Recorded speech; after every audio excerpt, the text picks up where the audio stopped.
Everyone, good morning, Boardwalk. Lina Soriano Ligot, representing Calasiao, Pangasinan.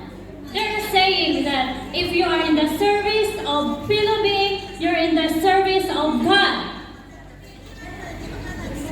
Small, beautiful, and durable. I thank you. Moving forward to introduce yourself, here is our Miss Boardwalk number 9.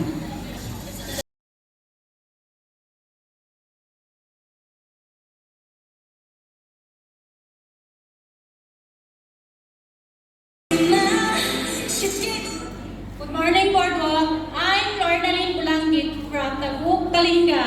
I believe that a dream does not become reality through magic. It takes sweet, hard work, and determination. I thank you. Training number 9. Moving on to our Miss Boardwalk number 10.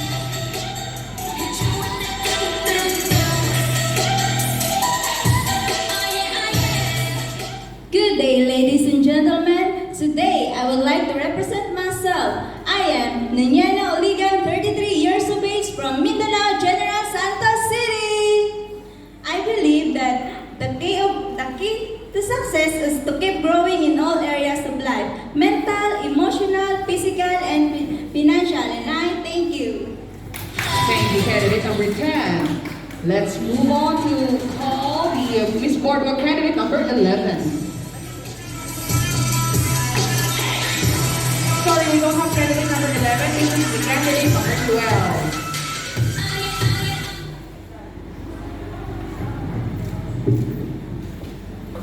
Good morning. Good morning, Boardwalkers. Marcelita Vargas, all the way from Yunlong, and representing Cagayan Valley, na nagsabing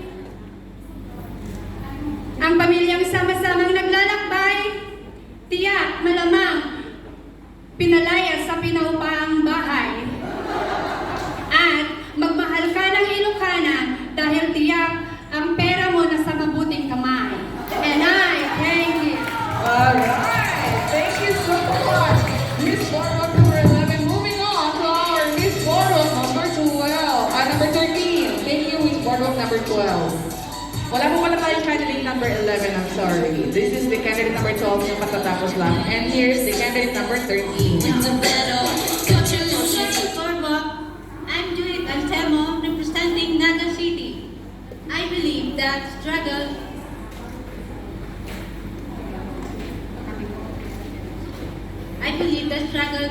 will be worth it. Just always remember that It's okay, girl. Tuloy lang ang buhay. just always remember that if things get worse, just drink Red Horse. And I thank you.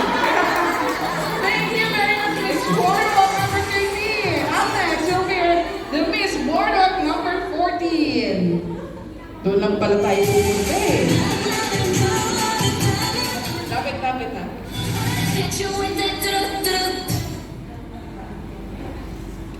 Good morning, everyone. I'm Jean Del Santos, 32 years old, from North Cotabato, and I believe that we should be nice to people on our way up because we will meet them on our way down.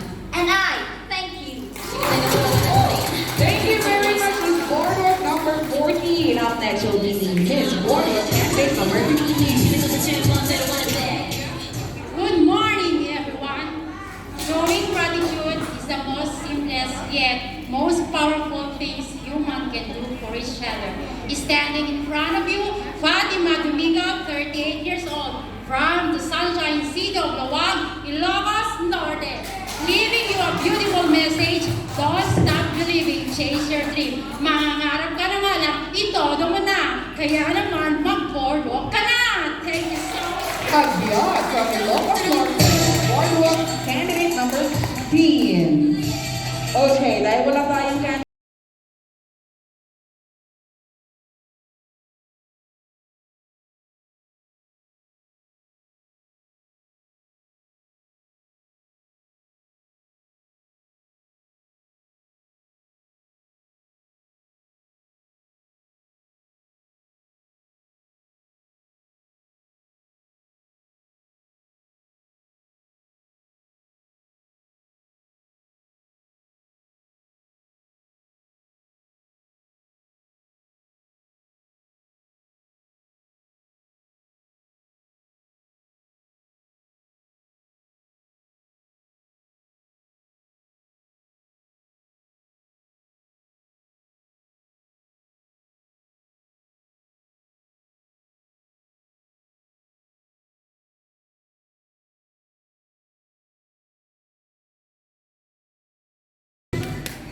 Sabi nila, okay lang mahulog sa kanal, wag lang sa taong hindi mo mahal.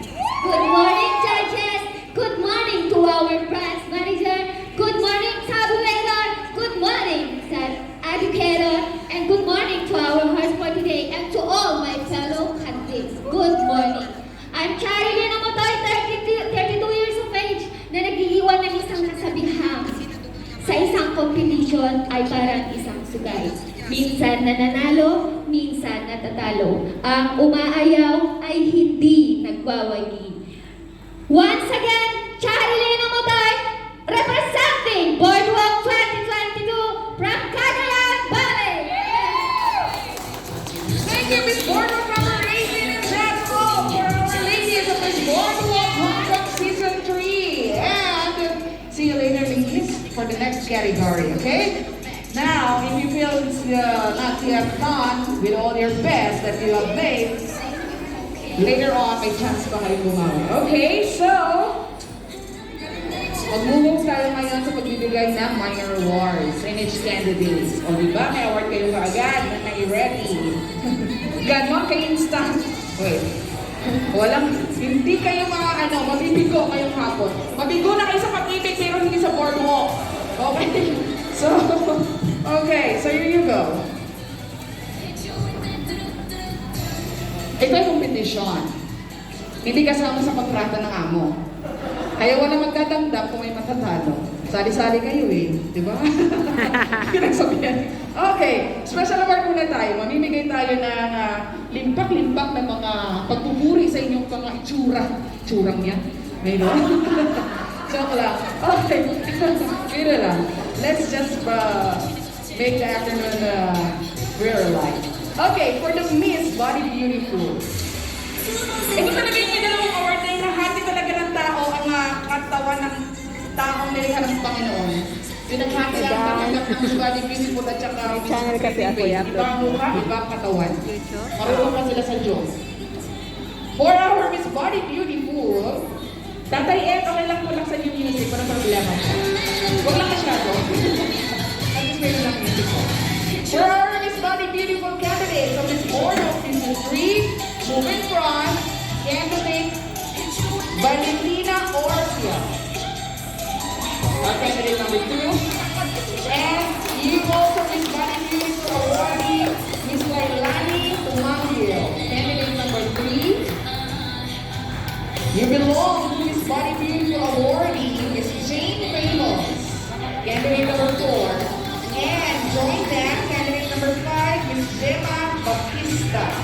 are also Miss Body Beautiful. Kahilera, magagandang katawan.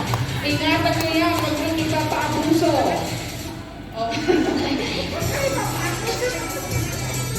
Region po ito. Oo. Napili na ito bago pa nagkaroon ng schedule sa venue na to ang event. Okay. During the rehearsal pa lang, the rehearsal days ay napili na ang mga awards, special minor awards na ito para sa ating mga lovely candidates. Okay, once again, our Miss Body Beautiful Candidates awardees are candidate number 2, Miss Valentina Orsia, Miss Lailani Tumangil, Miss Jane Famous, and Miss Gemma Bautista. Ayan, apat sila magagandang katawan. Huwag masyado mag-jowa ng mga salawahan, lalas pa din yan. Inata ng katawan, isang banal na pag-aari ng tao yan. Next is, huwag lumaki ang ulo kasi mukha-mukha lang to, Miss Pretty Face. Diba? Miss Pretty Face. So, sorry sa katawan ninyo dahil mukha lang ang maganda. Oo. Ito yung pinagkakaloon sa inyo. Kayo ang may pinagbalang mukha. Sila katawan lang. Kung gusto nyo maging perfect, pagsama nyo yung mukha mo at saka katawan nila. Pwede naman yan swapping. Okay, so, thank you, ladies. Muli, ingatan ang katawan. Katawan ng puhunan sa kakaroon ng tulyar. Dito sa trabaho natin abroad. For Miss Pretty Face, medyo nabinagi sila. So, tignan natin kung deserve nila ang kanilang award. Let's call on our Miss Pretty Face, candidate number 6, Miss Joanna Dumelo. Also, Miss Pretty Face awardee, candidate number 7, Miss Zinia May Iglesia. Next Miss Pretty Face is Lina Ligo. Joining with these ladies for Pretty Face awardee is Miss Warnalyn Bolaños. Last but not the least, the recipient of our Miss Pretty Face award, Miss Oliga Muniena. All of them will receive a sash and a flag of appreciation joining in this third season of World War 2022. Pwede naman ang uruson. May galit kayo sa isa't isa? Wala naman siguro. Close kayo sa isa't isa. Friends. Okay. Miss Pretty Faces. Sabay-sabay natin may sigaw. Deserve. Parang galing dito sa mga butong. Deserve? Deserve. Okay. So, ingatan ninyo girls ang inyong mga faces. Huwag masyadong mga away kasi may mga naiingit ng asido ng